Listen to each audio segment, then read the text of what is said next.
কি বানাচ্ছি বলুন তো? ভিডিওর থাম্বনেল আর টাইটেল দেখে বুঝতেই পেরে গেছেন কি বানাচ্ছি। যাই হোক, চিকেন মোমো বানাচ্ছি। দেখুন, চিকেনটাকে গ্রাইন্ডারে নিয়ে পেস্ট করে নিয়েছি। ওদিকে আদা কুচি আর রসুন কুচিটাও করে রেখেছিলাম। দেখুন, এদিকে পেস্টটাকে একদম রেডি করে নিয়েছি। মিক্সির মধ্যে ভালো করে দিয়ে পেস্ট করে নিতে হবে চিকেনটা।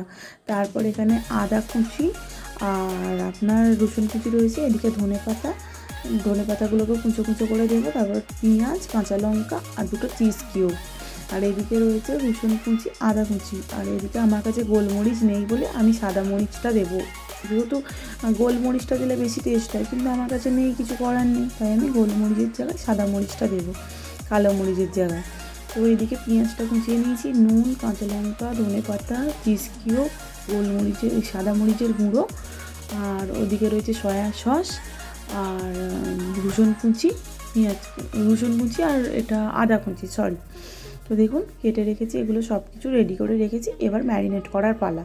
এদিকে যে বললাম প্রথমেই, চিকেনটা আমি ম্যারিনেট করার জন্য চিকেনটাকে গ্রাইন্ডারে দিয়ে একটু পেস্ট করে নিয়েছিলাম। আর এদিকে একটু চিজ কিউব হাতে লেগে গিয়েছিলো বলে চিকেনের ওপরে দিয়ে দিয়েছিলাম।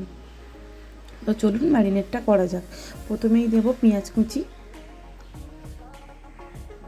পেঁয়াজ কুচিটা দিয়ে বেশি চটকাবেন না, কারণ পেঁয়াজ থেকে জল বেরোয়, তো সেই জন্য পেঁয়াজ কুচিটা দিয়ে আর চটকাবেন না। এদিকে দিলাম লঙ্কা কুচি, যেহেতু ঝাল হয়, মোমো একটু ঝালঝালি খেতে হয়, তো এদিকে দিলাম সাদা মরিচের গুঁড়োটা। তারপরে দিলাম ধনে পাতা কুচি।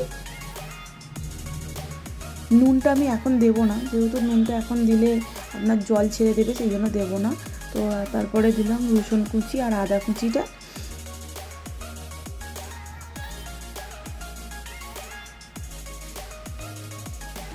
তো ওইদিকে সব ম্যারিনেট করতে, হ্যাঁ, তারপরে একটু চিজটা গ্রেট করে দিয়ে দিয়েছিলাম, যেহেতু আমার এক হাতে ফোন ছিল, আমি গ্রেট করতে পারিনি সেইভাবে, তো সেই জন্য আমি গ্রেট করে দিয়ে দিয়েছিলাম। তারপরে দিলাম একটু সাদা তেল, আর নুনটা আমি এখন দিইনি, নুনটা এখন দিলেই না জল ছেড়ে দেবে।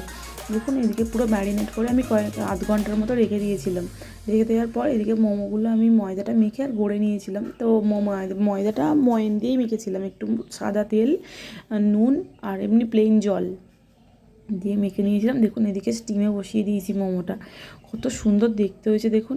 আমি না একটু করে রেখে দিয়েছিলাম, তো এই জন্য ভিডিওটা করার আগে মোমোটাকে ফ্রিজে কয়েক ঘন্টা রেখে দিয়েছিলাম বানিয়ে, তো সেই কারণে মোমোগুলোর ডিজাইন একটু নষ্ট হয়ে গিয়েছিলো, মানে নিচের সাথে লেগে গিয়েছিলো।